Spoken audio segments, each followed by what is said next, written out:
Bişkek'te saat 7.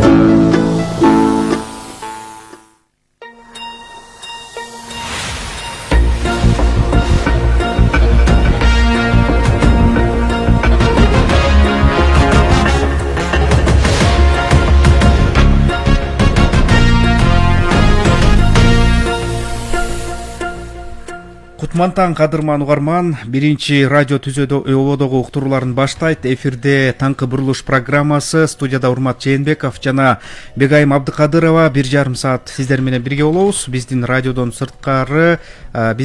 сырткары Facebook баракчасы аркылуу көрө аласыздар. Биринчи радионун баракчасынан көрүп, мына ушул бүгүнкү талкуунун жүрүшүндө темаларга өзүңүздүн активдүүлүгүңүздү көргөзүңүз, суроолорду, сунуш, пикирлерди калтырсаңыз болот. Кутман таңыңыздар менен ооба 90 мүнөт аралыгында 3 бөлүктөн турган программабызды сиздерге керектүү жана пайдалуу маалыматтар берет. Социалдык, саясий, экономикалык мүнөздөгү программада алда эмнелер талкууланат, Урмат кыскача дагы анонс берет. Андан соң талкууларга өтөбүз. Программа өзүң айтып өткөндөй эле 3 бөлүктөн турат. Жарым сааттан биз азыр 7:30га чейин буюрса кыш өзүнүн кылычын көтөрүп келип калды. Мына ушул кыш мезгилиндеги божомолдор, баягы ата бабаларыбыз дагы божомолдоп келишпеди беле?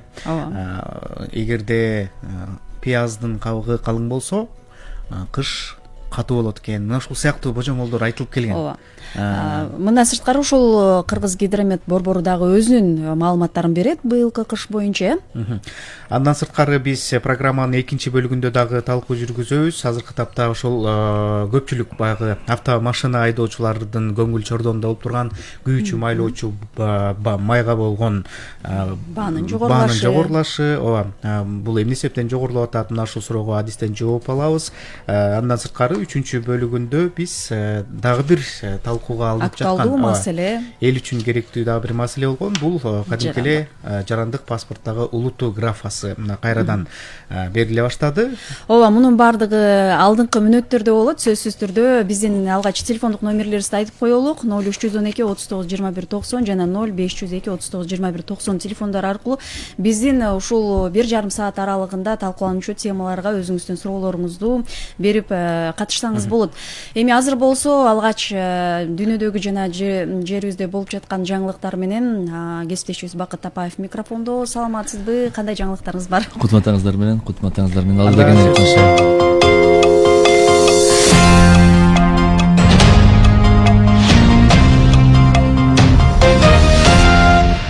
БШК ККОнун демократиялык институттар жана адам укуктары бюросунун 21 өкүлүн Россия Федерациясынын борбордук шайлоо комиссиясынан бир Аденауэр фондунан бир өкүлдү мөөнөтүнөн мурда өтө турган президенттик шайлоодо эл аралык байкоочу катары аккредитациялоо чечимин кабыл алды. 2020-жылдын 12 декабрына карата БШК 19 өлкөдөн 9 эл аралык уюмдардан 78 эл аралык байкоочуларды аккредитациялады.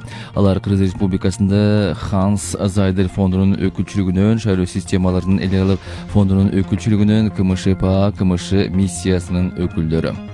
Борбордук шайлоо комиссиясы президенттикке аттанган 18 талапкерди каттап көйлүктөрүн тапшырды. Бул тууралуу БШКнын маалымат кызматы билдирди. Алайык 20 талапкердин 18-и бардык талаптарды аткарган. Мөөнөтүнөн мурда президенттик шайлоо 2021-жылдын 10-январында өтөт.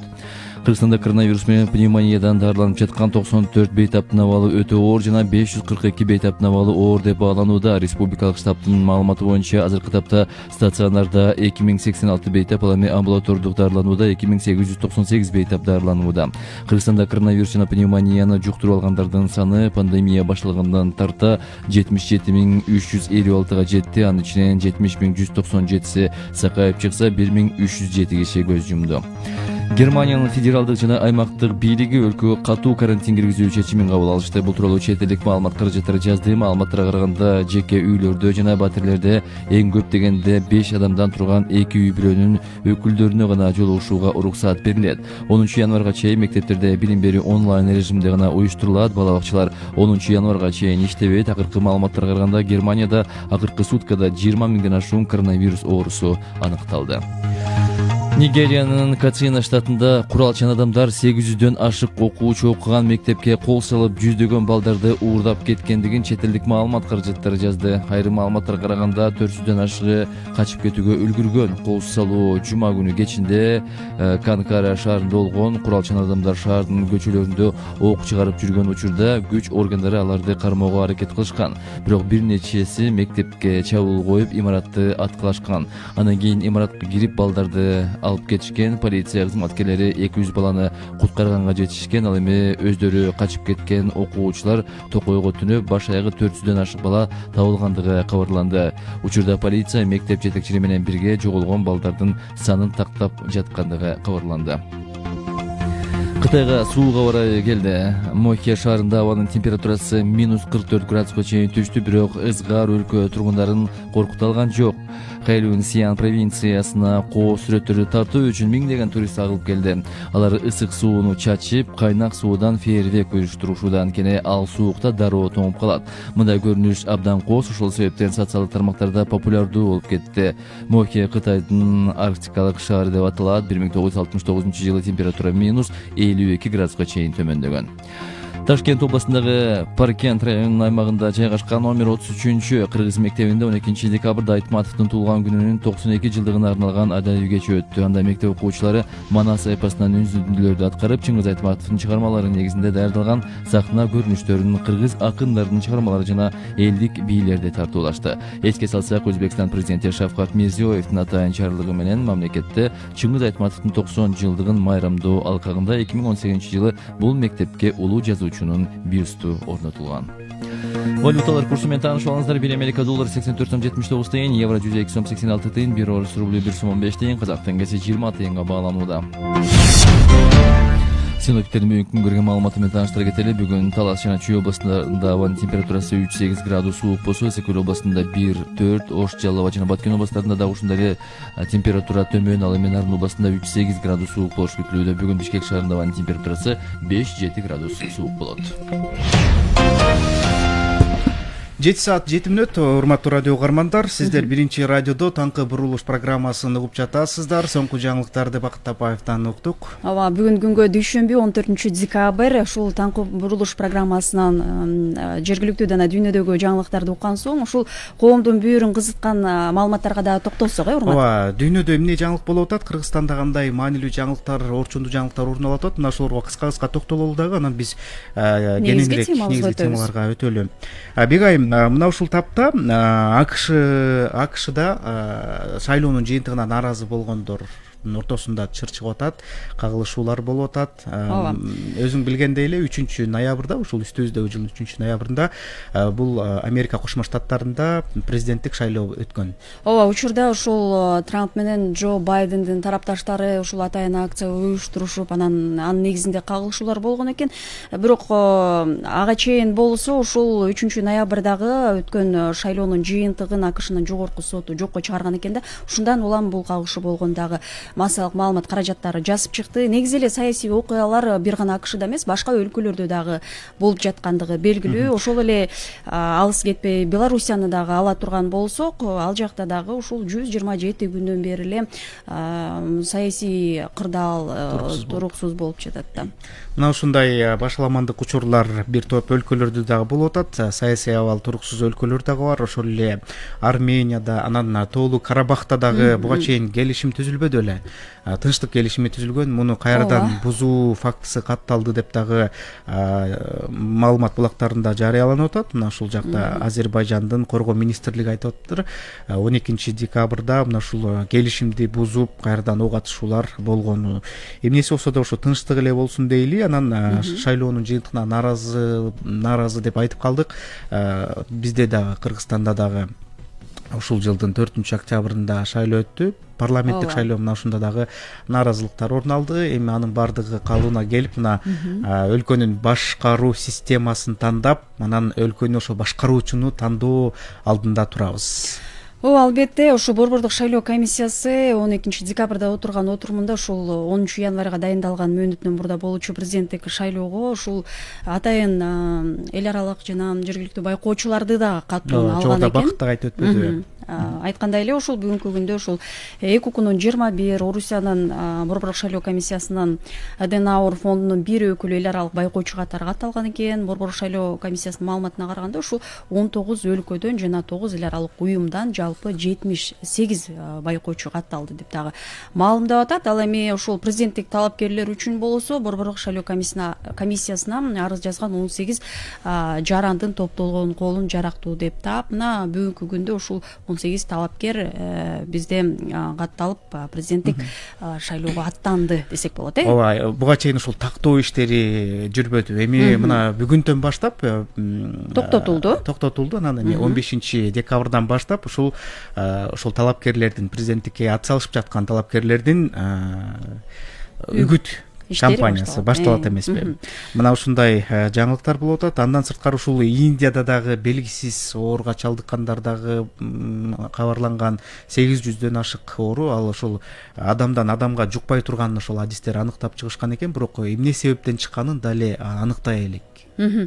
Оор демекчи ооба, чындыгында эле биздин алдыда дагы президенттик шайлообуздагы ушул дүйнө коомчулугунда болуп жаткан, дүйнөгө кеңири жайылган ушул коронавирус пандемиясынан улам ушул бизде шайлоо дагы өтөт экен, ушул үгүт иштери дагы башталып калат экен. Анан Борбордук шайлоо комиссиясы дагы ушул президенттик шайлоону өткөзүү максатында атайын ушул алгоритмдерди иштеп, ошонун негизинде анан шайлоо процесси дагы жүрөт экен. Баягы бардык санитардык эрежелер сакталыш керек экен да. Сөзсүз түрдө эми бул сыноолор, бул саясий окуялар, чоң сыноолор өлкөнүн келечеги алдыда турат. Эми ага жарандарыбыз да кайдыгер карабай өзүнүн тандоосун көрсөтөт деген чоң ишенимибиз бар. Президенттик шайлоо менен бирге эле ушул референдум дагы өтө турган болду. Башкача айтканда ошо жалпы элдик добуш берүү өтөт да. Эми бул жөнүндө мыйзамка президент милдетин аткаруучу төрага Талант Мамытов дагы кол койду. Ал тууралуу дагы биздин жарандарыбызга айтып кетпесек болбойт. Анда ушул жарандар өлкөнүн башкаруу системасын тандап алышы керек да. Мисалга айта турган болсок, президенттик башкаруу же парламенттик башкаруу. Анан үчүнчү дагы варианты бар. Бул варианттарга каршы. Ооба, каршы берсеңиз дагы болот экен. Мына ушундай саясий окуялардын баардыгы эле кайра келип эле ушул биздин пандемия учуруна баягы такалып келет экен да.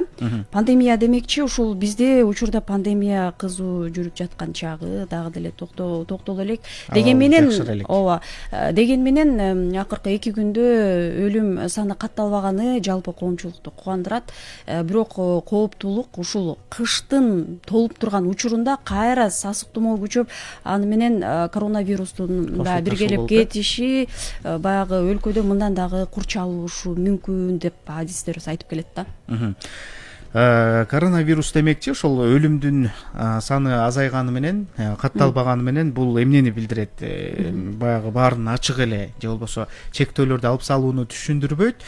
Ошол эле учурда бет кап тагынуу режими, аралыкты сактоо режимин сөзсүз түрдө сактанышыбыз керек, карманышыбыз керек. Эл көп топтолгон жерлерге азырынча барбай турушубуз керек.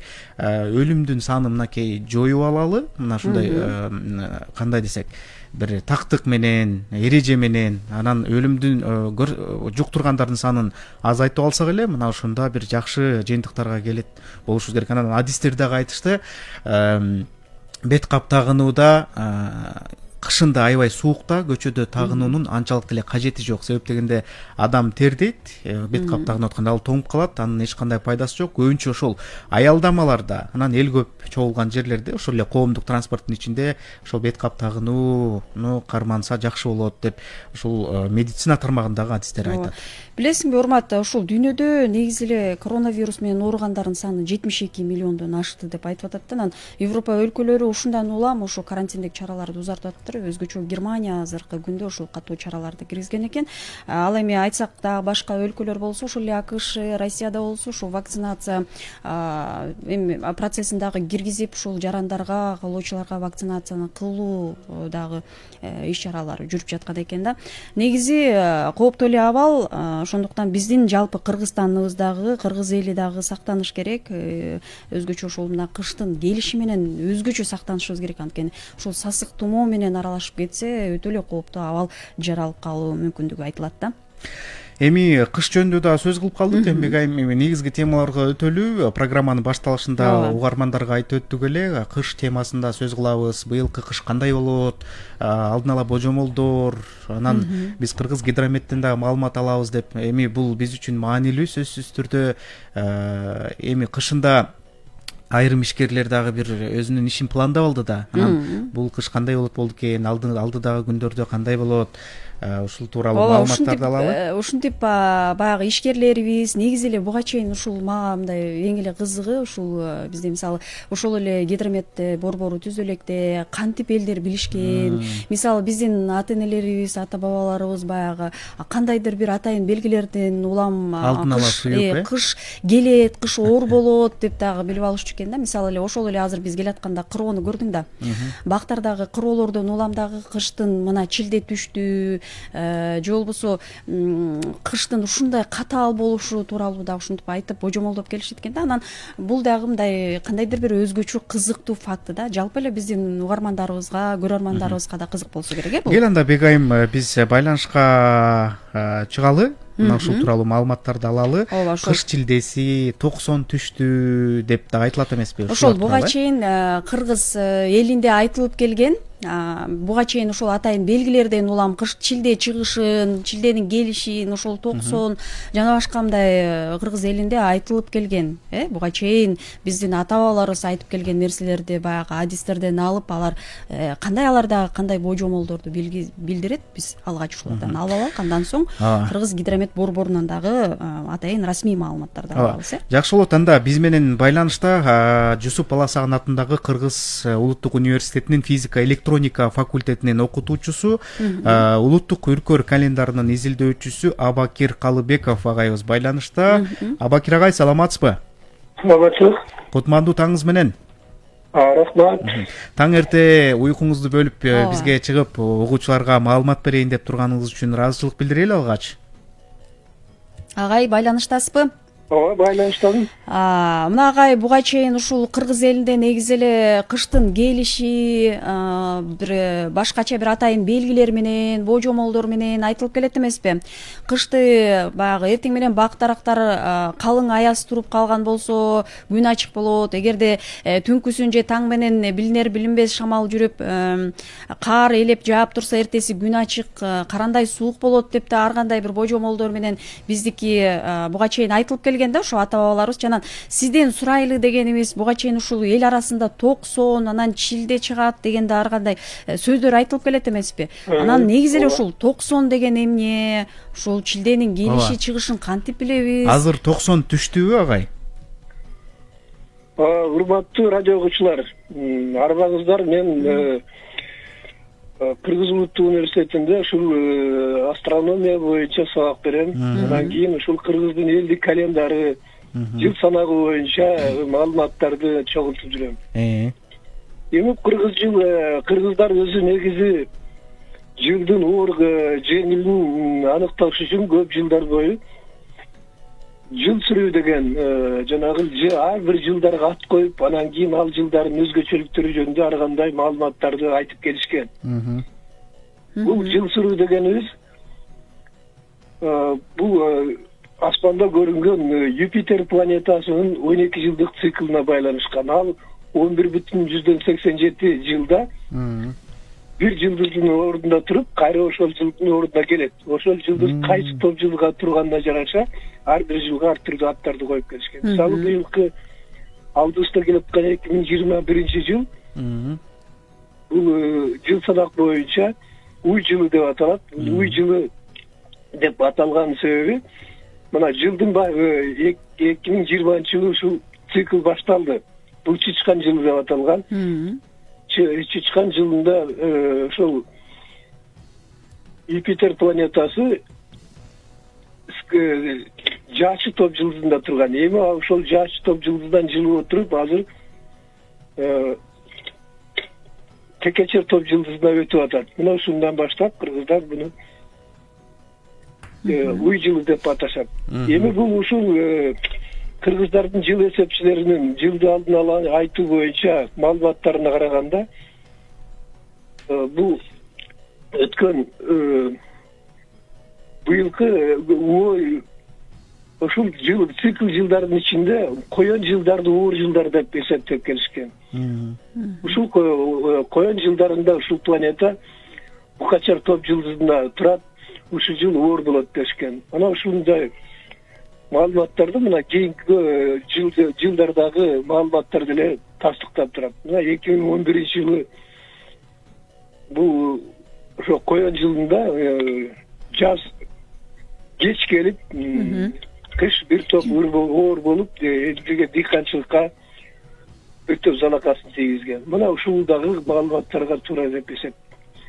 Анан кийин жолборсу маймыл жылдарында дагы мындай жаан-чачын көп болот. Бирок мындай жаан-чачындын көп болушу, кардын көп жаап, жаан-чачындын болушу бул көп деле зыян келтирбейт. Мына ошо 68-69 жылдары ошол жолборс жылында жаанчыл жыл болгон. Кар ошол көп жылдардан берки жылдарда оор жаап, бул ошол бир топтогу түйшүктөрдү пайда кылган. Мына ушундай белгилер бар. Эми бул кыштын оор жеңили айтыш аба азыркы заманда бир топ кыйыныраак, азыркы мезгилде экология бузулуп, жаратылыштагы тең салмактуулуктар өзгөрүлүп кетти. Азыр алдын ала мондай деп кесе айтыш кийин, бирок бул кыргыздын баягы жыл санактарындагы маалыматтарды колдонсо болот. Абакир агай, ушул ата бабаларыбыз жанагы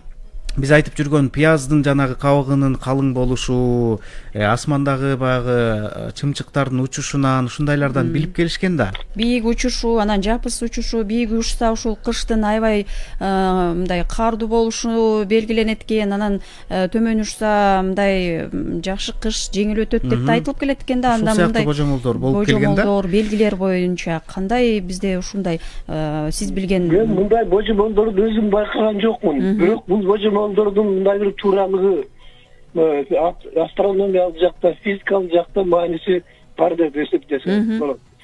Анан жылдын оор жеңил болушу күндүн активдүүлүгүнө байланышат көп жылдарда.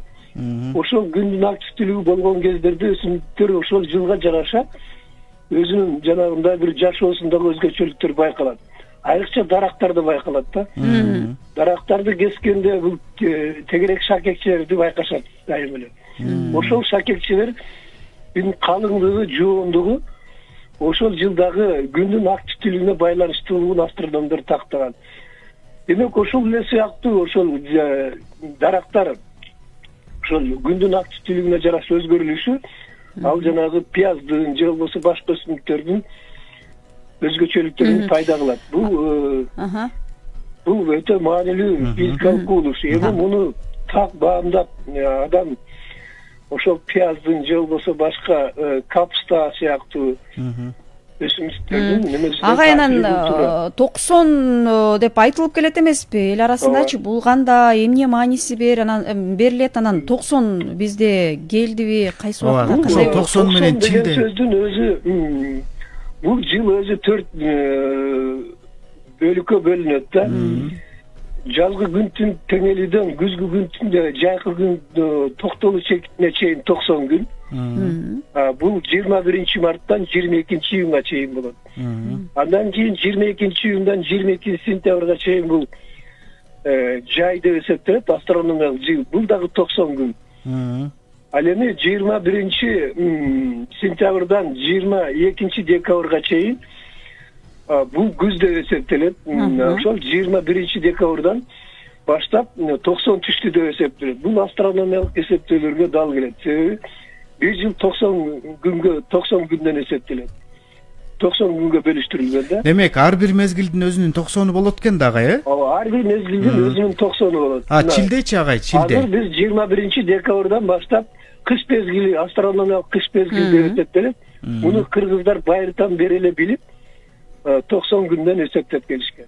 Абакир агай, ошо 21 астрономияда 21 марттан эсептелет. Бул эле кыргыз эсепчилери боюнча ушуга дал келип калат. Бир аз да оошку иш эсептебесе, бир 2-3 күн өйдө ылдый эсептебесе, бул ушул эсепке туура келет. Демек 21 марттан баштап 90 түштү деп эсептелет. Анан чилде түштү деп айтат. Чилде деген сөз өзү 40 деген сөздөн алынган. Байыркы кыргыз тилинде чилде. Чил деген сөз 40 деген сөз. Бул жерде bir жылды 40 күндөн болгон 9 азыркы эсепке, азыркы тил менен айткан 40 күндөн эсептелген ай эсептелген. Ошол бул азыркы эсептер боюнча бул январдын 18-10 баштап чилде түштү деп эсептелет. Бул ошо чилде түшкөндөн баштап дагы 40 күн эсептелгенден анан кийин бул февралдын 20-ларында чейин созулат да. Бул ошол чилде кыш чилдеси деп аталат. Бирок биздин ушул шаар тургундарыбыз анан ушул өлкөнүн эң суук региону катары белгилүү болгон Нарын жергесинде ушул быйыл кыш эрте келди, чилде түштү деп эле айтып атышат да. Анан биз да мына кечээ атайын барып, алардан да ушул Нарын жергесинде болуп өзүм билип келдим эле. Ага янда чогуу ошо элдин пикирин угуп алып, андан соң маекти улантсак. Макул, рахмат. Быйыл наоборот кыш эрте келди. Мурункуга кеч келди. Неге дегенде, былтыр деген кар эрте жааган болчу да. А быйыл болсо тескеринче кар жок, суук бирок эрте түштү да. Негизи кар эрте жаса жакшы болмок да. Бишкекке салыштырмалуу болгондо Бишкектики негизи азырынча жылуураак, бирок кар бар экен да аяктачы, бизде кар жок. Нарында негизи эле суук болот да. Ошо мурункуга салыштырмалуу Нарында аябай эле суук. Негизи ишеде чилде да түшө элек го, мисалы үчүнчү. Аябай эле суук мурункуга караганда. Салыштырмалуу. Бирок кар жаса кичине жылуураак болуп калат деген эме. Былтыр наоборот кар көп жааган, жылуураак болгон. Азыр болсо кар жок, мына аябай суук болот эт да.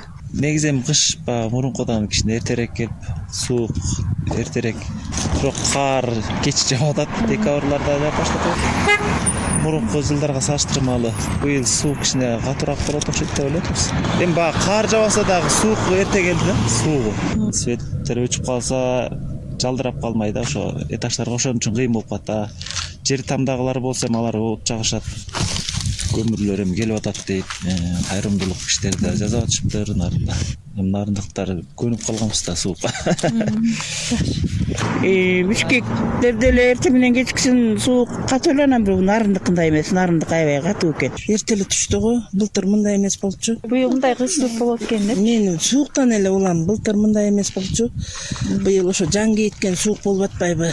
Эми биз этажда жашайбыз, анан камылга баягы эле свет эле да. Мына светтин кымбаты аябай эле жан кейиткен кымбат.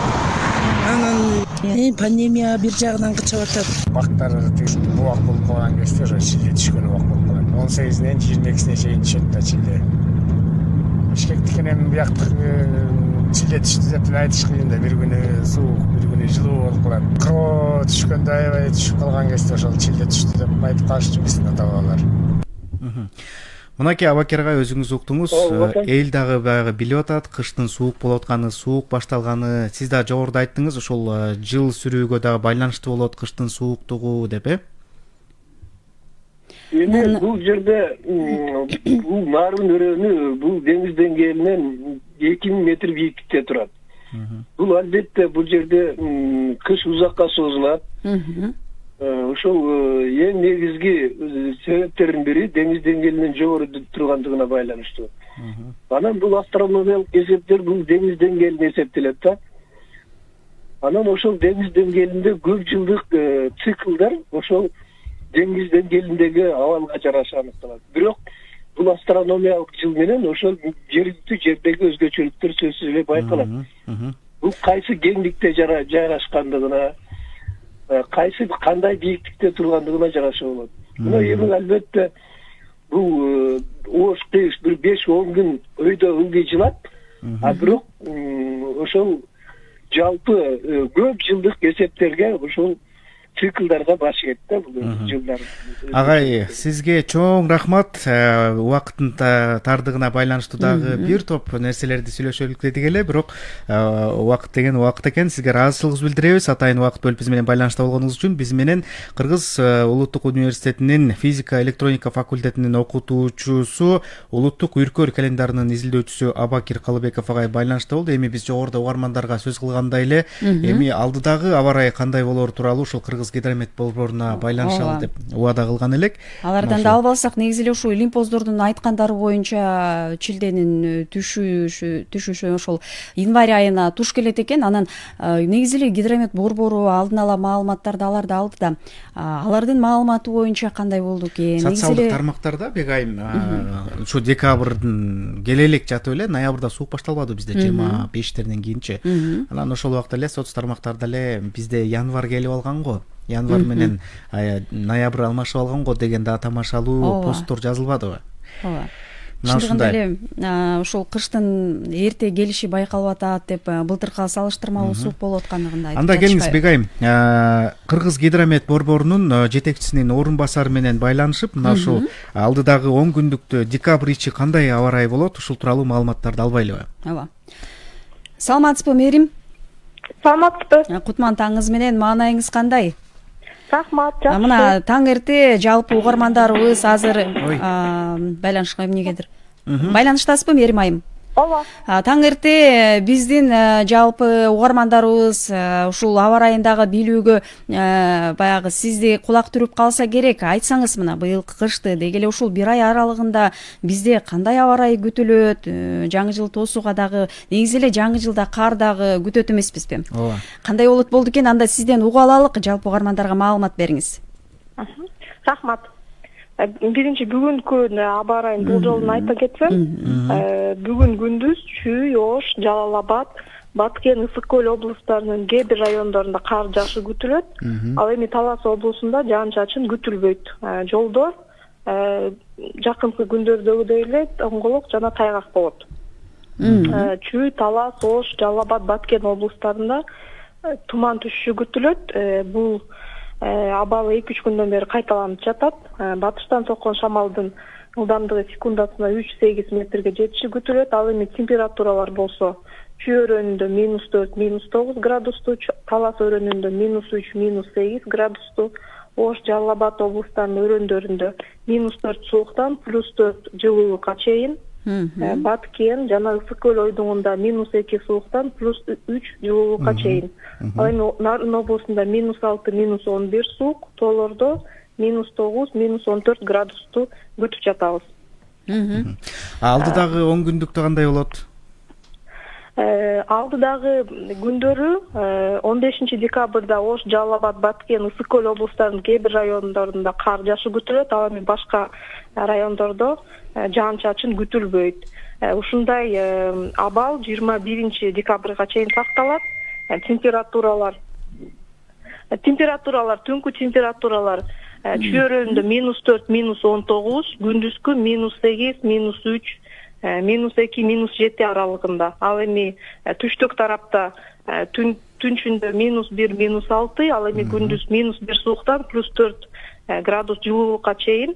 Ушундай абал 21 декабрга чейин күтүп жатабыз. 20 декабрдан кийин жаңы синоптикалык процесс келе жатат. Дагы жакындаганда ошо 31 декабрь, 1 январьлар тууралуу толук айтып бере алабыз. Ошондо Мерим айым, биз ушул кышта, жаңы жылда кар жайбы, жабайбы азырынча биле албайбызбы?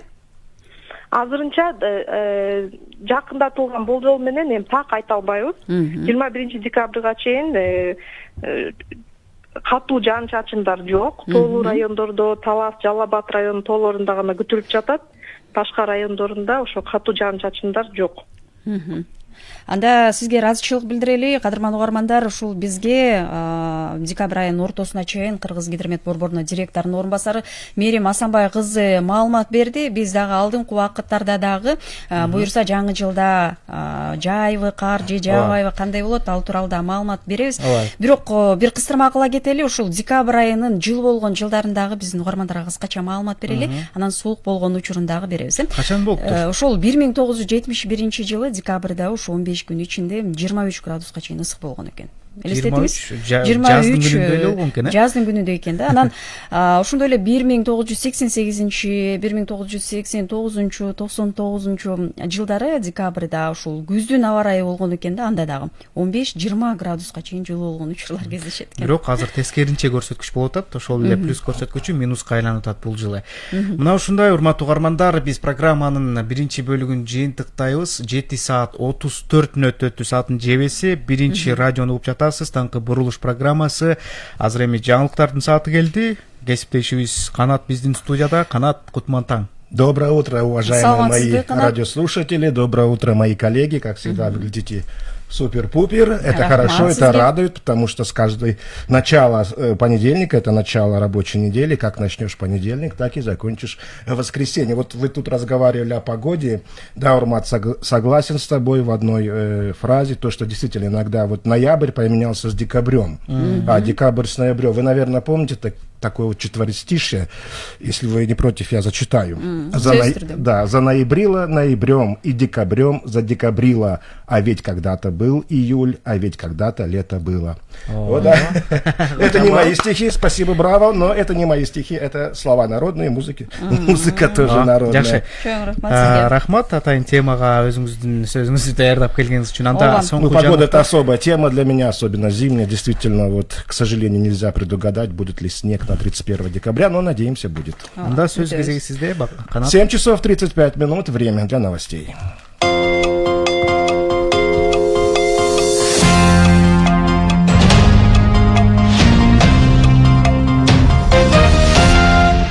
Центр избирком зарегистрировал 18 кандидатов в президенты Кыргызстана. Об этом сообщает пресс-служба ЦИК.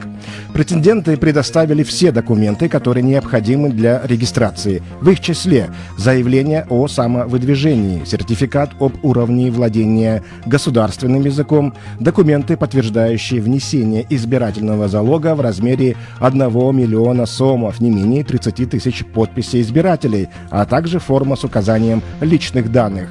Всем выданы удостоверения кандидата. Регистрация продлится до 14 декабря включительно, а с 15 декабря начнется предвыборная агитация. Напомним, досрочные выборы президента назначены на 10 января 2021 года.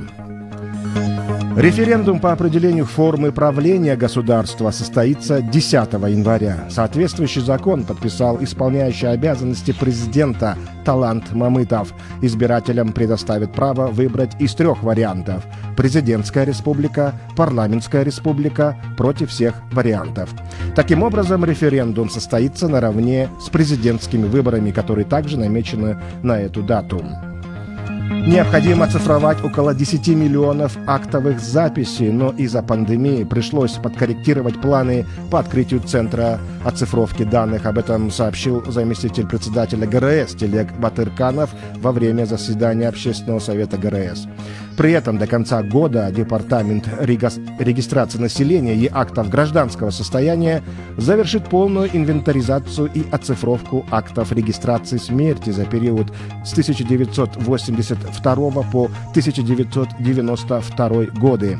На сегодня уже отсканировано 322 866 записей. Оцифровать нужно еще 320 440 записей. В городе Ош накануне состоялся молодежный форум «Таза Кыргызстан», где обсудили грядущий референдум, форму управления и предлагаемые реформы. В ходе всесторонних дискуссий участники собрания высказали мнение, что в стране впредь руководители государства должны нести ответственность за свою работу. По словам председателя объединения Тураханам Сулаймана Усенова, сейчас наступило время, когда каждый кыргызстанец должен понимать свою ответственность перед страной. Неважно, какие мы будем писать законы, какие эффективные реформы будет предлагаться. Пока каждый из нас изнутри не начнет меняться в лучшую сторону, перемен добиться будет сложно, сказал он. По итогам форума была принята резолюция, которую организаторы мероприятия намерены передать в соответствующие органы. В Бишкеке с 11 по 29 декабря проходит ежегодная новогодняя ярмарка возле памятника Курманджан Датки кинотеатра «Алато». Ярмарка работает с 12 часов дня до 18:00. Торжественное открытие состоялось 13 декабря.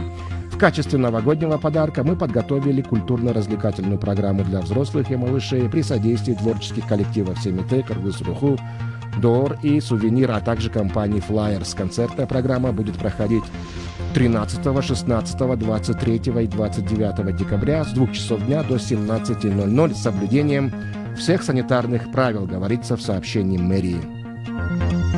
На 7 часов утра по бишкекскому времени сегодня, 14 декабря, в мире случаев заболевания COVID-19 зарегистрировано 72 миллиона 627 тысяч 681, летальных исходов 1 миллион 618 тысяч 486, выздоровели 50 миллионов 850 тысяч 683 человека. Это все новости на данный час. Далее о погоде. Сегодня, 14 декабря, днем в отдельных районах Ошской, Джалабатской, Сыкульской, Нарынской областей снег. В Чуйско-Таласской области без осадков. Температура воздуха в Чуйско-Таласской области -3,8, в Баткене -2+3, в Ошской, Джалабатской области -1 +4, и Сыкульская область -2+3, в Нарыне -3,8 и в Бишкеке сегодня без осадков. Температура воздуха днем в столице -5,7. Таковы новости на данный час. Я вам желаю всего хорошего. Кстати, заметьте, у нас все наши бумаги полосатого цвета. Это, наверное, бренд Биринчи радио. Да, посмотрите. Биринчи радионун экинчи кабинети, да? Сизге рахмат. Канат 7:40 өттү. Туура сиздер таңкы бурулуш программасын угуп жатасыздар Биринчи радиодо.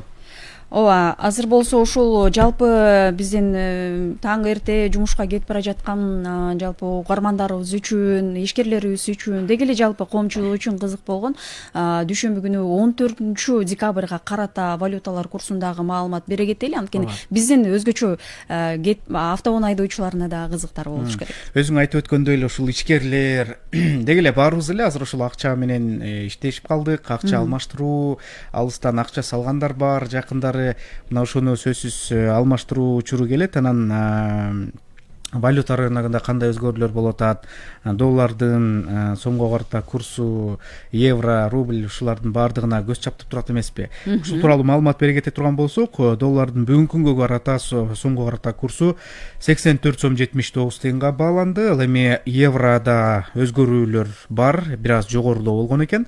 Буга чейин 102 сом 50 тыйын болсо, бүгүнкү күндө 102 сом 86 тыйындан сатка чыкты.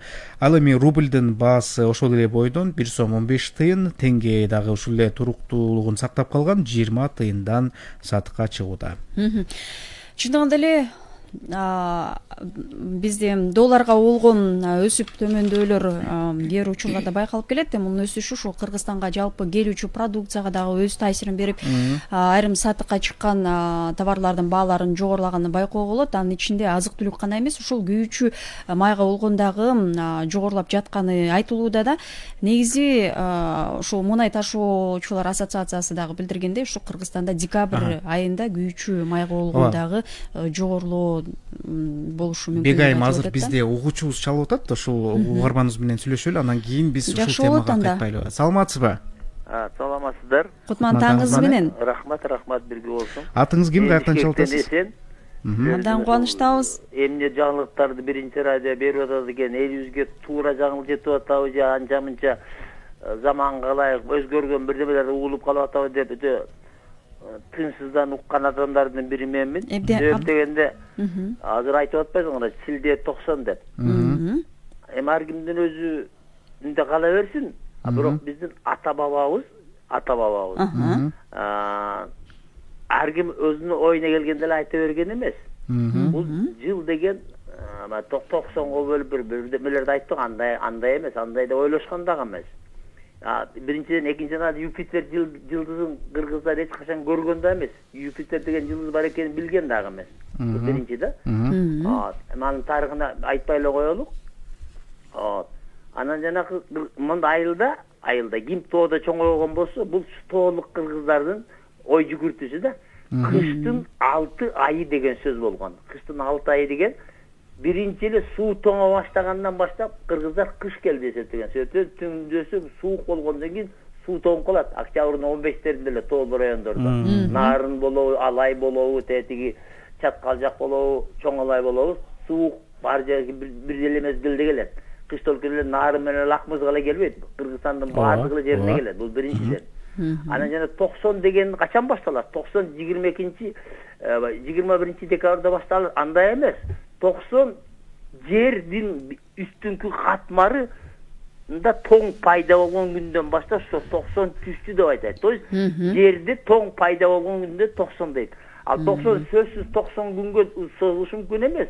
Ал жылдын кандай келишинче. Мисалы силер эсиңерде барбы жокпу? 2008-2007 жылды январдын 5-inde 7-inde жамгыр жааган Бишкекте. Демек бир какой-то катаклизм сыяктуу болгон да. Ооба. Ал деген ошондой болуш керек деп аны бир эреже катары кабылдаштын да кереги жок. Ошол эле мезгилде жана Чилде деген туура 40 деген сөздү билдирет. А бирок Чилде деген күн кайтты деп айтат. Мына эртең 21 декабрда күн кыскарып, эми ошодон башка ар жак узарып атат. Күн кайтты деп. Түшүнүктүү Эсен мырза. Чилде башталат. Ооба, түшүнүктүү кыскача. 40 күнгө созулат, эми 40 күн деген менен 45 болуп калышы мүмкүн. Ошол күндөн баштап, Чилде дегендин маңызы эмнеде? Чилде деген ошо 40 күндүн ичинде орусча айтканда плюсовая температура болушу мүмкүн эмес да. Эгерде плюсовая температура болуп кетсе, орусча айтканда опять нехорошо, обязательно жамгыр болот, башка болот, кар болот. Мында бир оор шарттар болуп калышы мүмкүн. Түшүнүктүү, сизге рахмат Эсен байке, чоң рахмат. Ооба, бизде дагы убакыт ченелүү, сизге атайын ушул. Бирок чындыгында эле жалпы угармандар үчүн кызык болгон керектүү маалыматты берип өттү. Чындыгында эле Чилде боюнча дагы маалымат бергениңиз үчүн терең ыраазычылык билдиребиз. Балким ушул Эсен мырза менен өзүнчө дагы маек куруп, балким алдыда репортаж дагы жасайбыз. Кызыктуу фактыларды айтат экен. Эсен мырзага ыраазычылык билдирели, атайын ушул биздин темага реакция кылып, байланышып, өзүңүздүн оюңузду айтып коеюн дегениңиз үчүн. Биз жогоруда айтып өткөндөй эле ушул доллардын жогорулашы азык түлүктүн баасынын дагы жогорулашына түрткү болуп атат, себеп болуп атат деп айтканбыз. Анан мынакей 1-2-3 күн аралыгында ушул декабрь айында күйүүчү майга болгон баанын кымбатташы байкалат, 1,5-2%га чейин кымбаттоосу күтүлүп жатканы айтылып атат.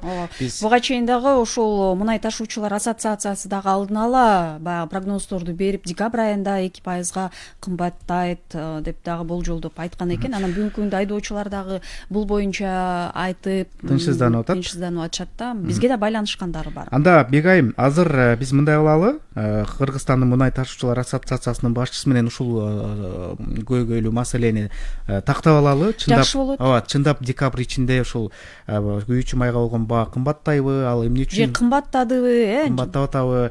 Биз угармандардан да сурамжылоо жүргүзгөн болчубуз. Ошону дагы биз Канат мырзанын өзүнө угузалы. Азыр бизде байланышта Канатбек Советбекович бар, Кыргызстан мунай ташуучулар ассоциациясынын жетекчиси. Канат мырза, саламатсызбы?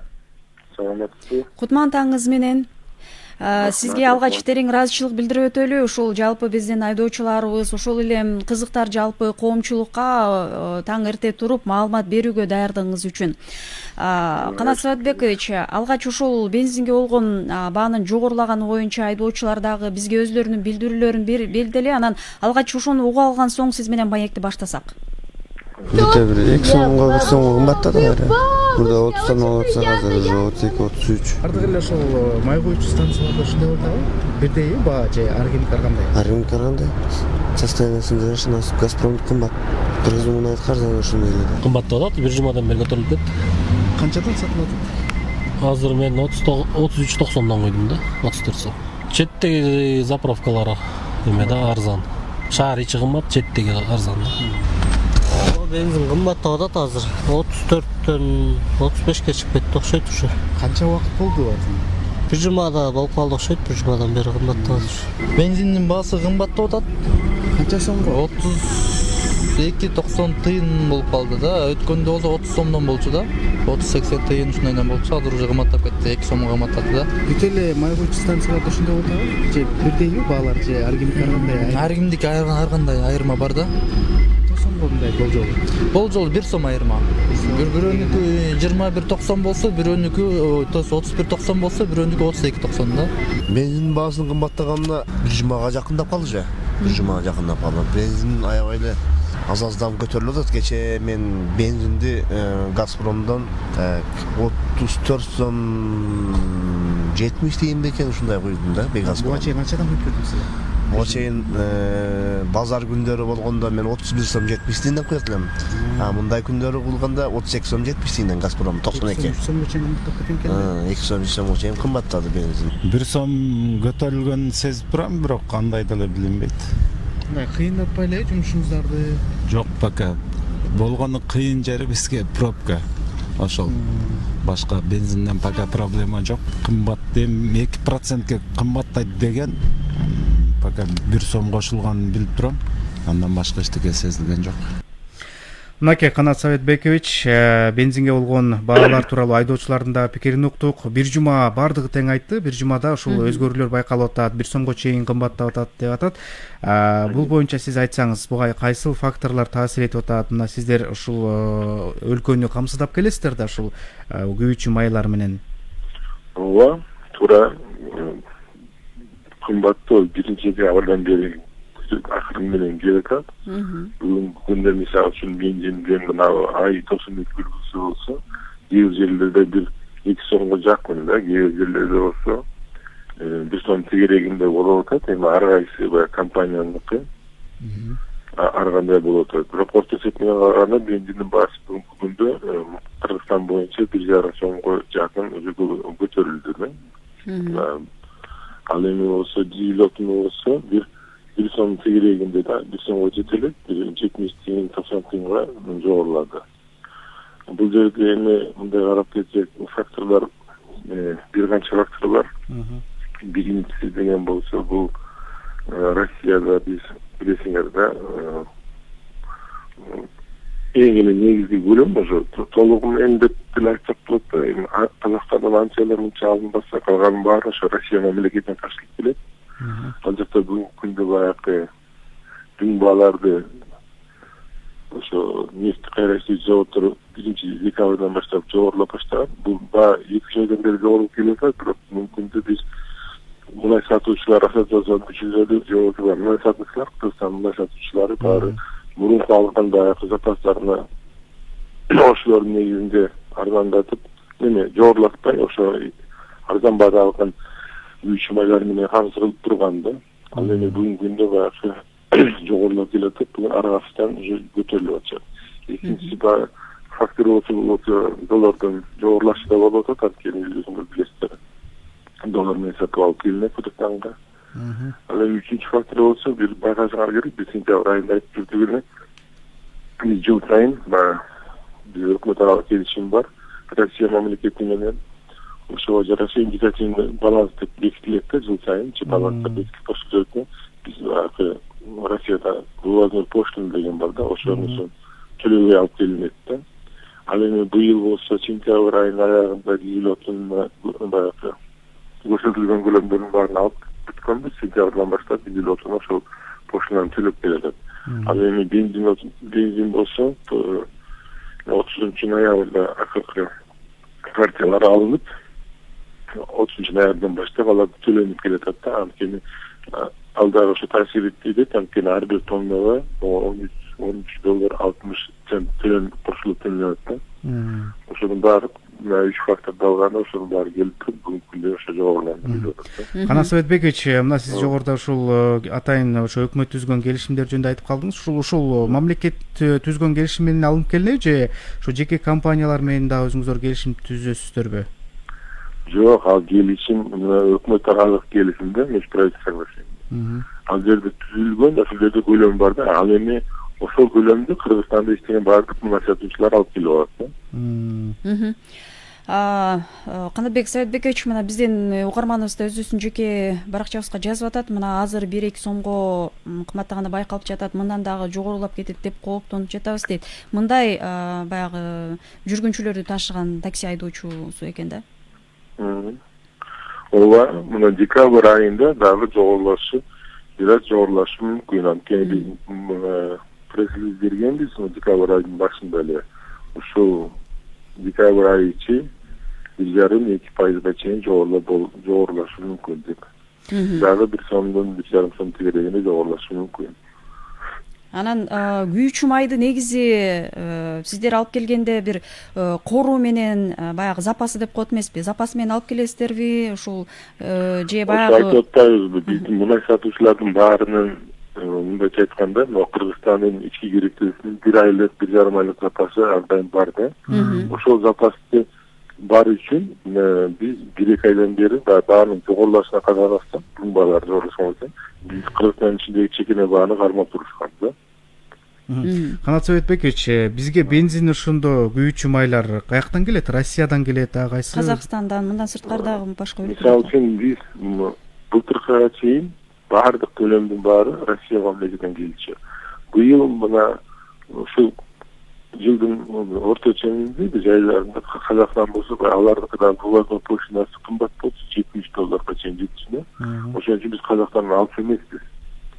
Ал эми Казакстан болсо жайында пандемия учурунда ошол ставкаларын 0 түшүрүп койду да. Ошондон кийин биздин көбүртмө Казакстанда алып башташты да. Бирок ал жерде анча билем керек. Анан мына күйүүчү майлардын ушул бензиндердин кымбатташы менен баягы контрабандалык жол менен алып келүү дагы күчөп кетпейби деген да кооптонуулар бар да. Анткени буга чейин ушул бензиндерди кымбаттап жатканда алып келип саткандар да болбоду беле? Ооба, ал көрүнүш бүгүнкү деле бар, бирок баягы чоң көлөмдөгү жок да. Анткени өзүңөр билесиңер, мурун унаа менен ташыган биз былтыркы жылы август айында кризис алынган.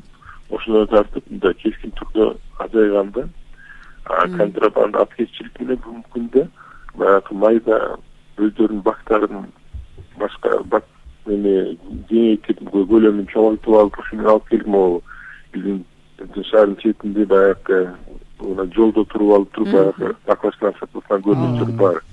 Андан тышкары мындай мисалы үчүн башка бир химиялык заттын атын коюп баягы салыктарды төлөбөй, акциздерди төлөбөй алып келип аткан деле көрүнүштөр бар да. Мисалы үчүн бензокол, бензонол же болбосо бир башка бир химиялык заттардын аттарын коюп алып аткезчиликпен алып келгендер дагы бар. Канат Советбекович, сиз жогоруда айтып өттүңүз, ушул Кыргызстанга ушул күйүүчү майлардын басымдуу бөлүгү Россиядан келет деп. Ушул атайын бир келишим түзүлбөдү эле, ортодо баягы салык алынбайт. Дагы эле ушундай да, э? Ооба, ошол салыксыз эле келет. Өкмөт аралык келишим бар. Ал жерде салык эмес, пошлина бар да. Вывозной пошлина деп коет, эми ошо Россиядан алып чыгып атканда ошол жерде вывозной пошлина төлөнбөйт да. Анын көлөмүн Россиянын экономика өнүктүрүү министрлигинде ай сайын нелер ставкаларын коюп коет да. Мисалы үчүн бүгүнкү күндө декабрь айына $13.60 бир тоннасына. Кээ айларда $40–50 чейин барчу, анда сезилет эле да, ал делечи. Ар бир литрге жок дегенде бир 50–80 теңгеге чейин жогорулашты ошол таасир. Бизде радио угарманыбыз жазып атат, салам кутмандаңыздар менен, бизде өзү күйүүчү май өндүрүлөбү дейт. Биз өзүбүз күйүүчү май бизде мындай айтканда 9 завод бар, бирок бүгүнкү күндө ошонун иштегенин билбейм канча экенин да. Мына Тарабактада, Токмокто бар, Жалал Абадта бар, Өзбекстанда нефть кайрайтуу заводдорубуз бар, бирок ошолордун кандай көлөмдө иштеген. Былтыр мисалы үчүн 18-жылы бир 250 тоннага чейин өндүрүлгөн бизге маалымат берген да. Былтыр болсо бир 150 тонна өндүргөн деп болду. Анан бир кандай болуп аткан жөнүндө маалыматыбыз жок да. Ал күнү ошону тактап алсак, мисалы үчүн ички керектелик 1,5 миллион тоннага чейин жетет. Ошонун 1,1 тоннасы Россия мамлекетинен келет да. Анан кийин бир 250 тонна биз өндүрүш деп ошентип турсак, бирок ал дагы азайып, калганын болсо ошо аткезчилик жол менен келип атат да бүгүнкү күндө. Анан айтсаңыз, бүгүнкү күндө ошол көпчүлүк машиналар дагы газга өтүп кеткени дагы белгилүү. Анан сиздер газ менен дагы камсыздайсыздарбы? Газ эми баягы пошлина менен бүткүл алар салынбайт, салык алынбайт, ошон үчүн газ алганда индикативный планга кирген эмес. Бирок газдын биздин көлөмү Казакстандан алып келинет. Сиздер дагы алып келип камсыздап турасыздар айдоочуларды? Камсыздап турабыз, бирок мисалы үчүн айтып кетсекчи, көпчүлүк деп айтканы менен мен кичине мындай айтат элем, эгерде былтыркы көлөмдү алсак, бизге керек келген көлөм 60 миң тонна эле болду. Эми 1,5 миллион тоннанын ичинен 60 миң тонна газ бир жылга бизге сакталып атат. Ал деген баягы бир 5% тегерегинде жетип жетпей болуп атат да. Канат Советбекович, дагы бир соңку суроо болсун. Бул мезгилге жараша ошол күйүүчү майларды колдонууда айырма болобу? Мисалы, жазында мисалы айдоочулук, талаачылык көп болот, анда көп колдонулат. Кышкысын азыраак болобу ушундай мезгилге жараша? Ооба, мезгилге жараша болот. Мисалы үчүн биз жыл сайын Айыл чарба министрлиги менен келишим түзөбүз, меморандумубуз бар. Биздин мына ассоциациянын мүчөлөрү мисалы үчүн жай мезгилинде дизель отун жазгы талаа иштери башталганда мисалы үчүн ассоциация баягы биздин сатып алуучуларга бааларын болсо ошо дым бадандагы бир канча азаатуу менен сатылат да аларчы. Ушуну келишим бар, бирок ошол жазгы талаа иштеринде анан күзгү жыйын иштеринде дагы дизель отунун көбүрөөк керек болушу байкалат да. Канат мырза, азыр эми айдоочулар бизди бир жоопту күтүп атат да, ушул бензин качан арзандайт болуп экен. Эми албетте бул бааларды сиздер көзөмөлдөбөйсүздөр. Анан мындай божомолдор барбы? Мындай мурунку калыбына. Божомолдор дагы айтыш кыйын да, биз көп болсо бир айлык эле божомол кыла алабыз. Мисалы үчүн 1-2 январда биз Россия мамлекетинин бизге жөнөткөн баягы тумбаларын көргөндөн кийин январь айында да божомол бере алабыз. Түшүнүктүү. Мындай 2-3 ай алдыга айтканга биз айта албайбыз мындайды. Бирок негизи бизде кор бар да, ошол менен баягы бааны бир калыпта кармап турууга мүмкүнчүлүк бар деп айтсак болобу? Ооба, биз ассоциация мүчөлөрү кескин жогорулашын ар дайым кармап турат, анткени ошондой баягы өзүбүздүн запас менен регуляция кылабыз да, баарын карап турабыз. Кескин түрдө жогорулуп кетишин Рахмат сизге, ыраазычылыгыбызды билдиребиз атайын убакыт бөлгөнүңүз үчүн. Урматтуу радио угармандар, эсиңиздерге салып өтөлү. Мына декабрь ичинде 1,5–2% чейин күйүүчү майдын кымбаттоосу болот деп айтылган. Биз буну айдоочулардан да сурамжылоо жүргүзүп, чындап бир жума аралыгында ушул бензинге болгон баанын жогорулашы болуп атканын дагы өз кулагыбыз менен дагы уктук. Бирок ошол азыр чыккан биздин экспертибиз Канатбек Советбекович айтпадыбы? Эми бизде азыр кор бар, анчалык деле баягы көрүнүктүү деле жогорулатуулар болбойт. Биз кармап турууга мүмкүнчүлүгүбүз бар депчи. Эми анан жаңы жылдын келиши менен 1-2 январда дагы мындай маалымат берилип, анан жогорулайбы же төмөндөйбү, мунун баардыгы. Демек, буга тынчсызданууга деле анчалык деле себеп жок экен, негиз жок экен. Биз менен байланышта эске салып өтөлү, Кыргызстан мунай ташуучулар ассоциациясынын жетекчиси Канат Эшатов байланышта болду. Биз эми уктуруубузду уланталы. 8:01 өттү. Бегайым, жаңылыктардын сааты келди. Ооба, саламатсызбы Бакыт мырза? Кайрадан эле биздин катарга кошулдуңуз. Эми дагы соңку жаңылыгыңызды жалпы коомчулукка, угармандарга жана бизге жаңыртып коюңуз. Албетте.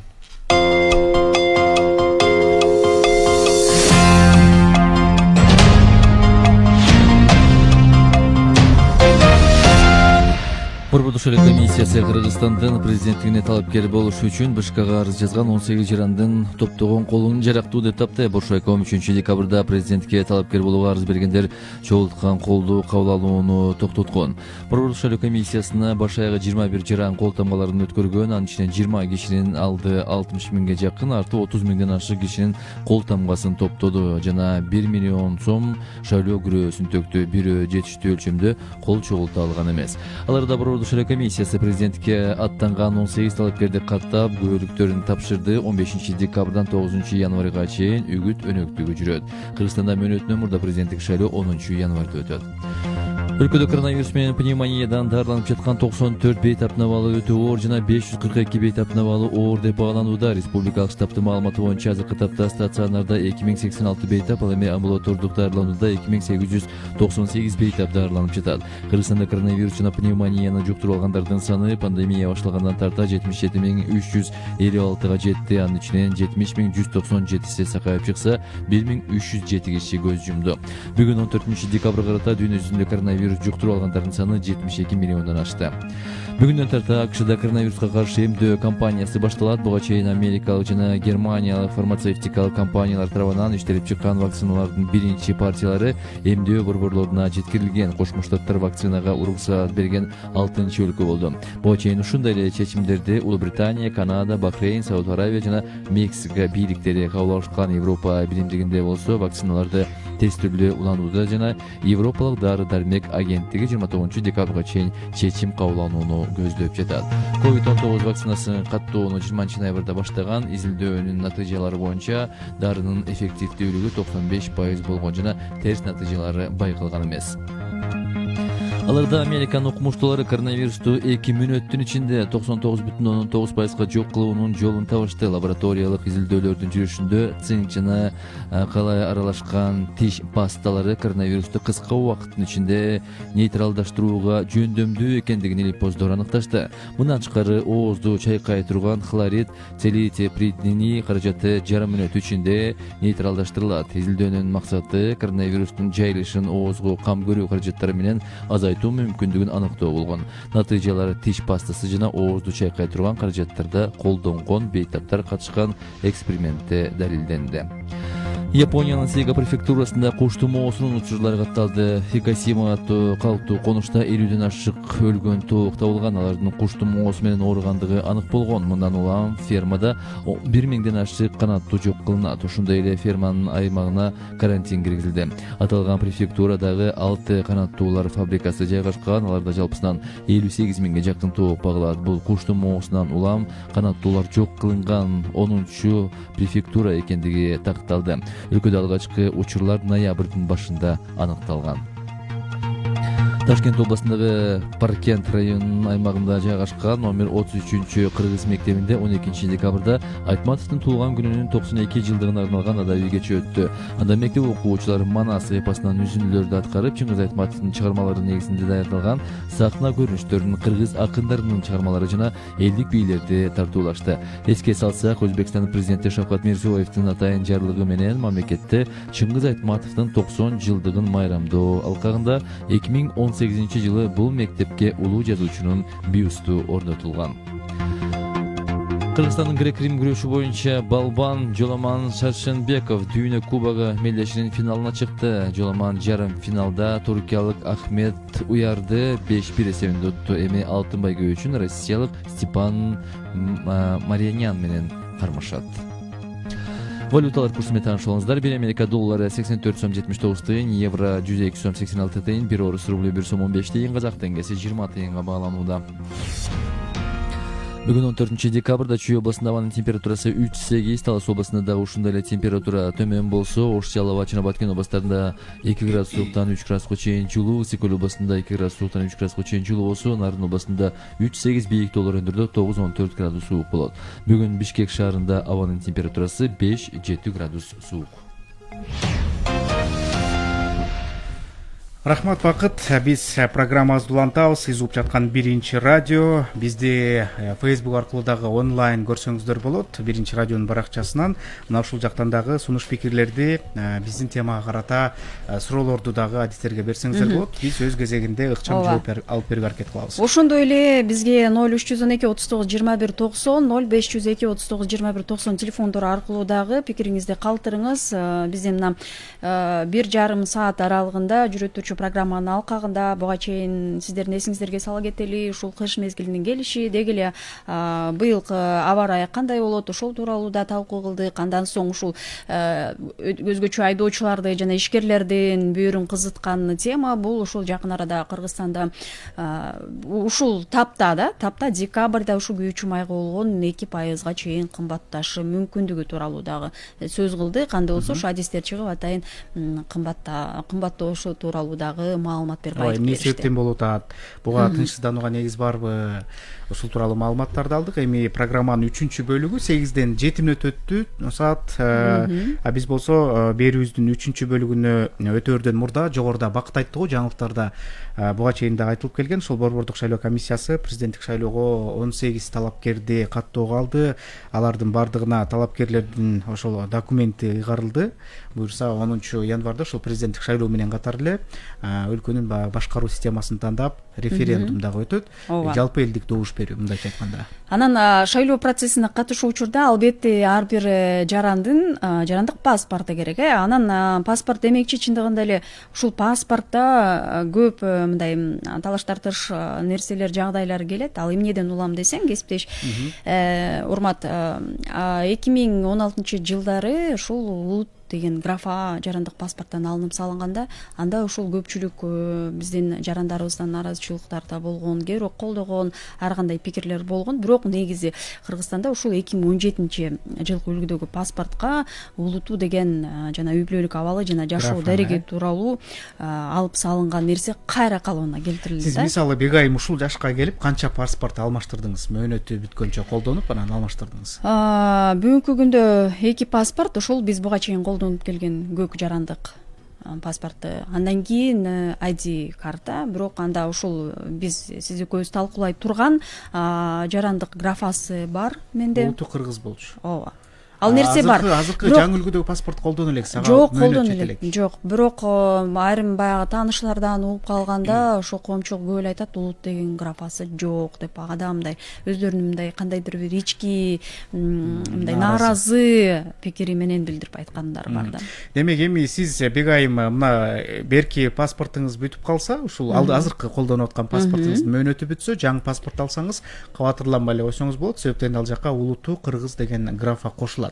Себеп дегенде мынакей октябрь айында ошол кездеги премьер-министр милдетин аткаруучу Садыр Жапаров ошол аларча мамлекеттик резиденциясынын маалымат жыйынында айтылган, ушул мындан 2 кыргызстандыктар ошол паспортунда мындайча айтканда ID картада ушул улуттук деген графаны коштурса болорун, бул боюнча атайын чечим кабыл алынганын билдирген болчу. Ал 60 күндөн 90 күнгө чейинки убакыт аралыгында калыбына келтирип ушул жумуштар башталды деп айтылган. Бирок бул ишке канчалык деңгээлде ашып атат, муну дагы билебиз. Албетте ал биздин атайын кызматтардан билебиз. Мамлекеттик органдардан. Ага чейин болсо ушул улуттук графа эмне үчүн алынып салынган, ага дагы атайын коомдук саясий бирикмелер чогулуп алышып сотко да берип жүргөнү бизде маалыматыбыз бар. Анан кел анда азыр жалпы угармандар менен биргеликте ушул нерселерге жооп алуу үчүн улутуңду унутпа коомдук саясий бирикмесинин төрагасы Шамшыбек Медбеков агай менен түз эфирде маектешип маалымат алсак. Шамшыбек агай, саламатсызбы? Саламатсыздарбы? Кутмандыгыңыз менен. Рахмат. Шамшыбек агай, мына 2 ай мурун ушул жарандык паспортко улуттуу графасын киргизүү боюнча маселе чечилген. Бул убагында эмне себептен алынган ушул? Негизи эле ошол сиздер буга чейин атайын ушул өлкөнүн 7 областынан коомдук бирикмелер чогулуп, ушул буга чейин да сотко бергенсиздер, ушул графаны алып салды деп. Жанан негизи эле ушул кызыкта эмне үчүн ушул жарандык паспортто улут графасы алынган эле да? Эми мунун себептери абдан чоң. Биринчиден ошол убактагы бийлик, мына 15-16 жылдагы бийлик ошол биз толеранттуу мамлекет болобуз. Ошонун ичинде бизде улут деп бөлүнүү болбойт. Биз жалпы кыргыз жараны болобуз. Кыргыз болобу, орус болобу, дунган болобу, бизде эч кандай улут деген жок болот. Биз баарыбыз жалпы кыргыз жараны болобуз деп ошондой бир чоң гранттарды алып, андан бөлөк дагы бир топ алдыда андан бөлөк да максаттары бар экен. Бирок ошол убакта биз ошол 17-жылы чыга турган жаңы паспортты проекти түзүшүп 17-жылы биз уже ошол улуту деген графасы болбогон ID картаны жанагы ички паспортун бере баштайбыз деп ушундай план кылышып, ошол убактагы бийлик ошондой максат коюп, ошол иштерди аткарууга аракет кыла башташканда, бизге ачык билинип калып, ошол 16-жылы улутуңду унутпа деген бир коомдук саясий кыймыл түзгөнбүз да. Ошол жерге бир топ көптөгөн партия, ондон керек болсо бир 20-дан ашык партия, андан да көп коомдук уюмдар, ошол убакта мамлекеттик белгилүү коомдук ишмерлер, маданият кызматкерлери, жазуучу агайларыбыз, эжейлерибиз жапа-тырмак ошого каршы ушул кыймылды түзгөнбүз. Бул кыймыл кыргыз мамлекетибиздин 7 дубанында дагы уюшулуп, ошол биздин жанагы паспорттагы улут графасын калтырып койгула. Ошону суранып, ошол убактагы президентке, өкмөткө, жогорку кеңешке дагы кайрылып, ушуну калтыргыла. Себеби биз ошо сурамжылоорду дагы өткөргөнбүз да, ошо региондор боюнча, бөлөк улуттардын арасында. Ошондо эч ким 99,9% ушуга каршы болушканда, ошол улуту деген графаны алып салууга. Ошентип митингдер өтүштү, тегерек столдор өтүштү, конференция өттү. Ушундай иштерге барып, ошол ишке биз абдан каршы турдук да, бирок тилекке каршы биз менен эч ким эсептешкен жок.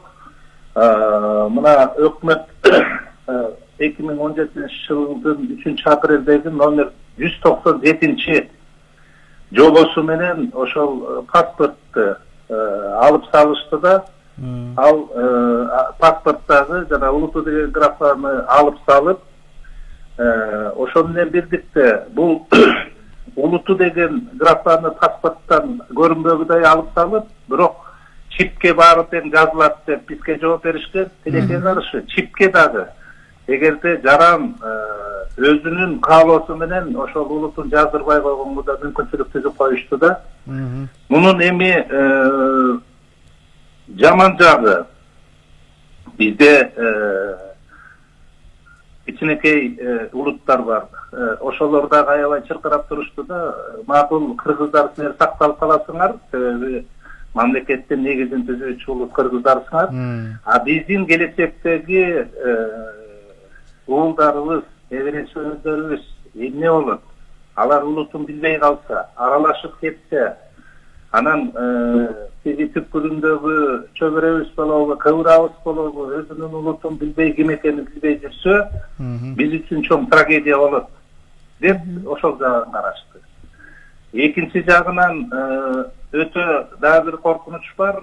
Эгерде улуту жасылбаса, мисалы Малайзия мамлекетинде, чоң мамлекет, ошол мамлекетте дагы мисалы бөлөк мамлекеттен келип Кытайлар жергиликтүү малайлардын укугун тебелей башташканда, алар киришип 20%, 30%-ке чейин түзүшүп, парламенттердин орун алып, анан министрлерди коюп, анан кийин өзлөрүнүн саясатын, ошо мамлекеттин саясатын аралаштырганга аракет кылып, ошол жерде граждандык согуш чыкканда, мына бизде дагы ошондой болбойт деген эмени ким кепилдик берет? Эгерде учет жок болсо эч кимде, кайсы улут экени билинбесе, аралашып жүрүп, анан бир күнү мына биз баланча процент болуп калдык, 40-50%.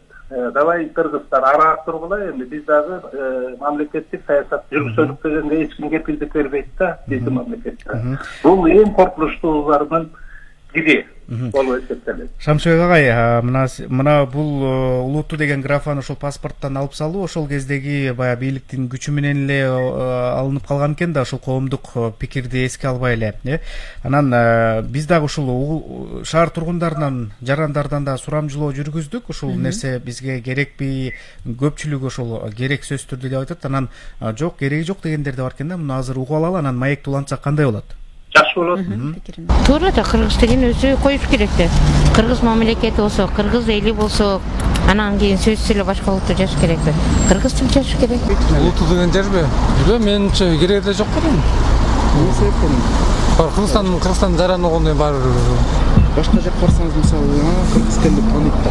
Тааныйт да, кыргызча сүйлөйсүң да.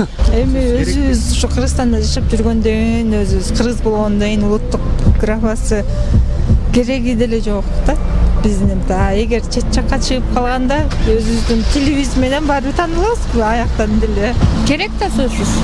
Эмнеге кыргыз алып салыш деле го. Кыргыз дегенди улутту деген кыргыз, орус деген орус жазылыш керек да негизи, туурабы? Керек. Обязательно улутту болгон жакшы, улутту кайсы немеден экен, кыргыз деген.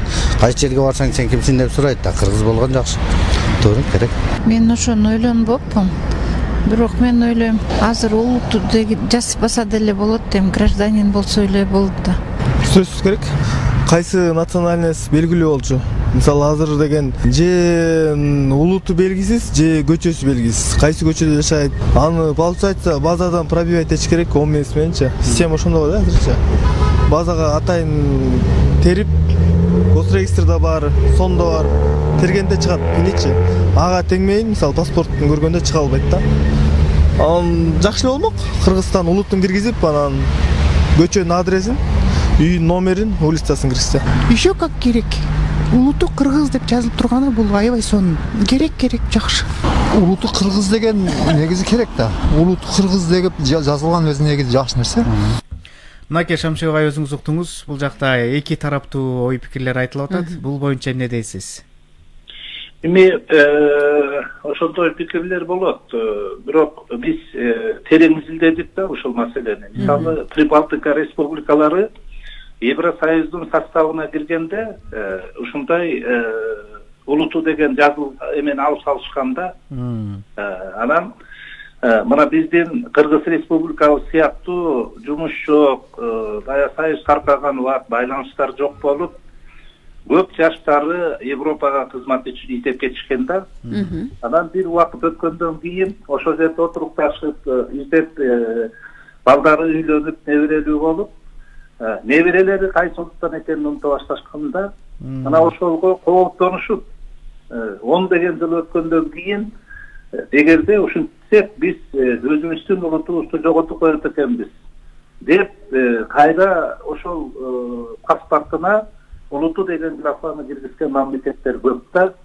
Ошондуктан биз ошолордон дагы үлгү алышыбыз керек да. Алар бекерден киргизген жок.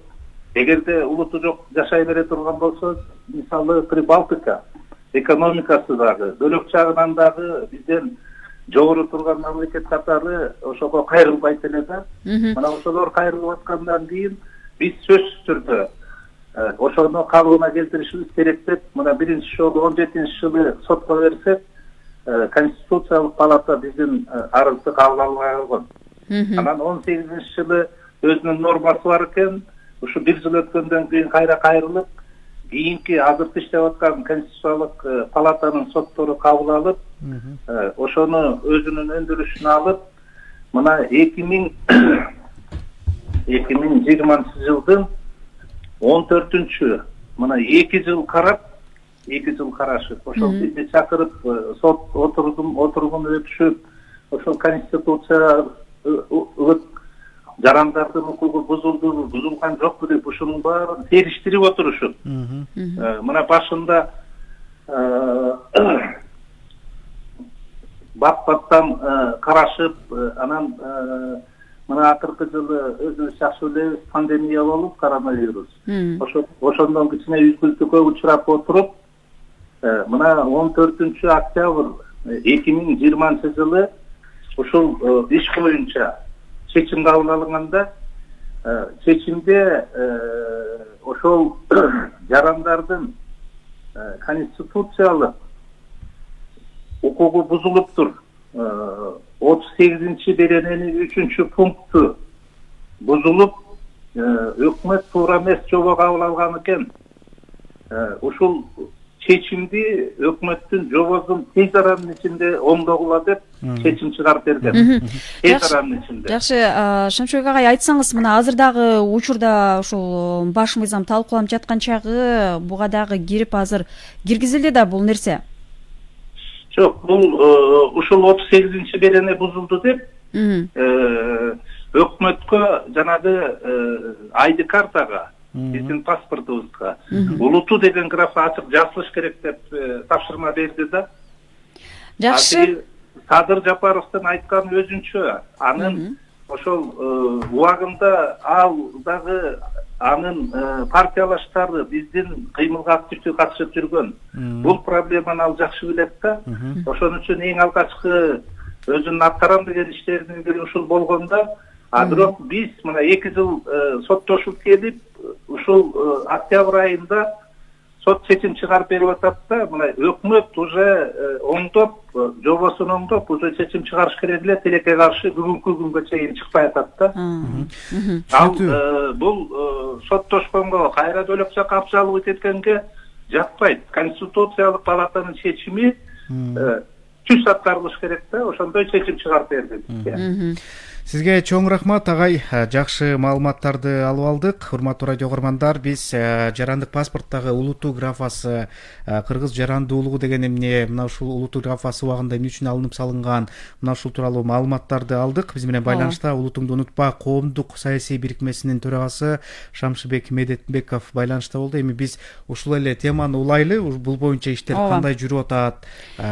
Чындыгында ошо жогоруда Медетбек Шамшыбек агай белгилеп өткөндөй эле, ошол чындыгында октябрдан тарта кайрадан ошол улут графасын киргизүү боюнча дагы сунуштама берилген экен. Бүгүнкү күндө ушул жаатта иштер кандай жүрүп жатат, деги эле ушул качантан тарта киргизилет жана бул дагы өз каалоосу мененби, ушул жана башка суроолорго азыр түз эфирде маалымат алабыз. Ошол 60 күндөн 90 күн аралыгында ушул жумуштар чечилип, мындан ары ошол паспортко улуттук графаны киргизүү иштери каралат. Буга көп каражат колдонулбайт, сарпталбайт деп дагы айтылган. Мына ушул боюнча биз байланышка чыгалы, мамлекеттик каттоо кызматынын башчысы менен түз эфирде сүйлөшүп, бул боюнча жумуштар, аракеттер кандай жүрүп атат. Биз менен байланышта каттоо кызматынын төрагасы Мамбеталиев Акын Мирович бар. Ооба. Саламатсызбы? Саламатсызбы. Кутмантаңыз менен. Рахмат, кутмантаңыз. Биздин катарга кошулганыңыз үчүн терең ыраазычылык билдиребиз. Анткени ушул көйгөйлүү маселени биз талкуулап жатабыз, угармандардан дагы суроолор келип жатат. Анан алгач эле биз буга чейин эксперттер менен дагы улут графасы боюнча сүйлөшүү кылдык. Ал жакта ушул талаш тартыш маселе болуп канча жылдан бери келген нерсе кайрадан калыбына келип, октябрдан тарта ошо жарандык паспорттарда улуттуу графасын киргизүү боюнча дагы чечим кабыл алынган экен. Алгач ушул бул жаатта иштер тууралуу өзүңүз айтсаңыз. Эми азыркы күндө өзүңүздөр билгендей 20-жылдын 14 октябрында Кыргыз Республикасынын жогорку сотунун Конституциялык палатасынын чечими чыккан. Ал жерде 38 береге Конституциянын 38 беренесине карама каршы келет деп таап чыкканда, ал жерде эмнесин билдирет? Бул жерде ар бир жаран өзүнүн этностук тийиштүүлүгүн эркин аныктоо же көрсөтүүгө укуктуу дейт. Ал эмне дегенди билдирет? ID картада мурун чипке жазылат деп чечим чыккан болчу, токтом өкмөттүн токтому менен. Азыркы күндө болсо ошол чипке жазылган маалыматты ID картанын тышына да көрсөтүлсүн дегендей мындай чечим чыккан да. Анткени ар бир жаран өзүнүн этностук улуттун көрсөтүүгө тийиштүү деп. Ошондуктан бул чечим Конституциондук палатадан чыккандан кийин бизге өкмөт тарабынан тапшырма бекитилген. Ушуну карап чыгып 90 күндүн ичинде ишке ашырылсын деп. Азыркы күндө биз ушул иштин арасында техникалык бүткүл жумуштардын баарын аткарып бүттүк десе болот. Мамлекеттик каттоо астында Инфоком деген мамлекеттик ишкана бар. Ал жерде персонификация борбору жайгашкан. Ошол жерде IT адистер Корея менен чогуу бирге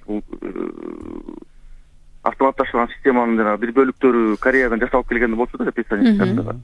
Ошол жактардын баарын өзгөртүп, ушул графаны чыгарып, андан тышкары дагы юстиция министрлиги менен биргеликте ушул идентификациондук карта боюнча токтом долбооруна өзгөртүүлөр киргизилип, гос органдар менен жана регламент боюнча макулдашуулар өтүп, азыр өкмөткө киргизилген.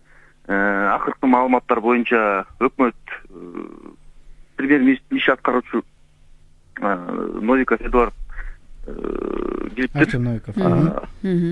Бүгүн эртең кол коюлса, буюрса жарандар калктуу төлөө борборунун бөлүктөрүнө барып, өзү каалагандай кааласа чипке эле жазыла берет, кааласа тышнадагы улуту көрсөтүлөт да.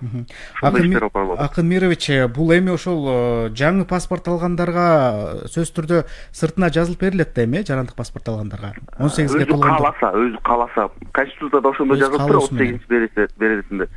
Жаран өзү каалап ошондой талап кылса, биз түзүп бердик да, атайын системанын ичинде ошондой бөлүгү барат да, кааласа чипте эле кала берет, кааласа тышнада жазып беребиз. Жалпы паспорткачы мисалы? Жалпы паспорт болсо аякта тышкы мамиле болгондуктан аякта жана Кыргызстандын граждандык графасы эле болот да, Кыргыз Республикасынын жараны дегендей. Демек буга убакыт керек экен да, жарандар өзлөрү каалоосу менен атайын каттоо кызматтарына барып кайрылып, эгер кааласа, ал чиптей болсо мисалы электрондук түрдө жазылат да, Ооба. Мурда паспорт алгандар. Ал эми жаңыларга дагы каалоосу менен бирок сыртына көрсөтүлөт ошондо, Ошол эле карта болот, эч нерсе өзгөргөн жок, просто бир эле графасы болот да, тышындачы. Анан сиз ушул 60-90 күн кетерин айтып жатасыз да. Бул кандай болуп калат ошондо, эгерде биз дагы жаңы паспорт алаарда бизде ушунча убакыт талап кылынабы же жөн гана азыр бүгүнкү күндө техникалык жагын эле айтып жатасыз? Ушул жерде да тактап өтсөңүз. Негизи 14-октябрдан бери канча 1-2 ай өтүп калдыбы? Вот. Токтомго азыр кол коюлгандан кийин эле жаранда кааласа калктуу төлөө борборлоруна барып, кадимки эле паспорту тапшырганда тапшырып, кааласа 12 күндүн ичинде чыгат ID картасы жаңысы. Же болбосо жанагындай шашылыш түрүндө дагы бар, бирок аяка жанагындай акчасын төлөп алынат да. Сизге чоң рахмат атайын байланышта болгонуңуз үчүн, ыраазычылыгыбызды билдирели. Урматтуу радио угармандар, биз мына ушул жарандык паспортто улуттуу графасы тууралуу сөйлөштүк. Бул студиодогу жылдын октябрь айында кайрадан калыбына келтирилген жарандардын жарандык паспортунда улуттуу графасын кайрадан коштуруу тууралуу. Эми бул жарандын өзүнүн каалоосу менен экен да. Ооба, каалоосу менен, эгерде кааласаң паспортуңдун ала турчу сыртына жазбасың, эгерде кааласаң атайын чипке деле жазып коюу мүмкүнчүлүгү электрондук түрдө. Анан бизде ушул Facebook социалдык баракчасынан көрүп жаткан угармандар тарабынан дагы суроолор келип жаткан экен. Салам, Биринчи радио, силердин көйгөйлүү маселе козголуп жатканыңарга мен кошулам. Жарандардын кыйналганын эч ким билбейт. Башка жерге көчүп барсаң дагы паспорт алмаштырууга туура келет. Союз мезгилинде паспортто жарандын улуту жашаган жери көрсөтүлгөн деген өзүнүн дагы пикирин калтырган экен. Динара Касымбекова аттуу биздин угарманыбыз жана көрөрманыбыз. Сизге терең ыраазычылык билдирели, кадырман угарман. Биздин ушундай актуалдуу темабызга кошулуп, өзүңүздүн дагы кандайдыр бир деңгээлде пикириңизди билдирип өттүңүз. Мына эми жарандардын, көпчүлүк жарандардын мүнөзү аткарылып, мына ушул өзүңүздүн каалооңуз боюнча ушул жарандык паспортуңузга улуттуу деген графага коштуруп алсаңыз болот экен. Бул эми өкмөттүн токтому гана күтүлүп жаткан экен. Өкмөт башчы кол кое турган болсо, өкмөт башчынын милдетин аткаруучу бул ишке ашат экен жаңы жылдан тарта. Анда 8ден 30 мүнөт өттү, Бегай. Ооба. Убакыт учкан куш экен. Тез эле биздин 90 мүнөт аралыкта 3 эң башкы мындай кызыктуу маалыматты алып чыгып, эл менен чогуу биргеликте талкууладык. Биздин угармандар тарабынан дагы атайын өзлөрүнүн пикирлерин билдирди. Баягы биз бүгүнкү күндө талкуулаган темалардын анонсун кыскача берип өтөлүк. Кыш мезгилинин анын айкалышы, аны менен катар эле ушул күйчү майлоочу майдын дагы кымбатташы боюнча дагы маалымат алдык. Анан коомчулуктун бөөрүн кызыткан бул паспорттагы улуттуу графасы тууралуу дагы маалыматтарды алып, тийиштүү жоопторду алып бердик болуш керек угармандарга. Биз берген маалыматтар пайдалуу болду деген ишеничтебиз. Анда Биринчи радио таңкы бурулуш программасынын бүгүн 14 декабрдагы чыгарылышын аяктайт. Алдыда ушул эле программанын таңкы бурулуштун негизги маселеси эфирде 5 мүнөттөн соң биз менен чогуу болуңуздар. Бегайым Абдыкадырова, Урмат Жээнбеков кызматта болдук.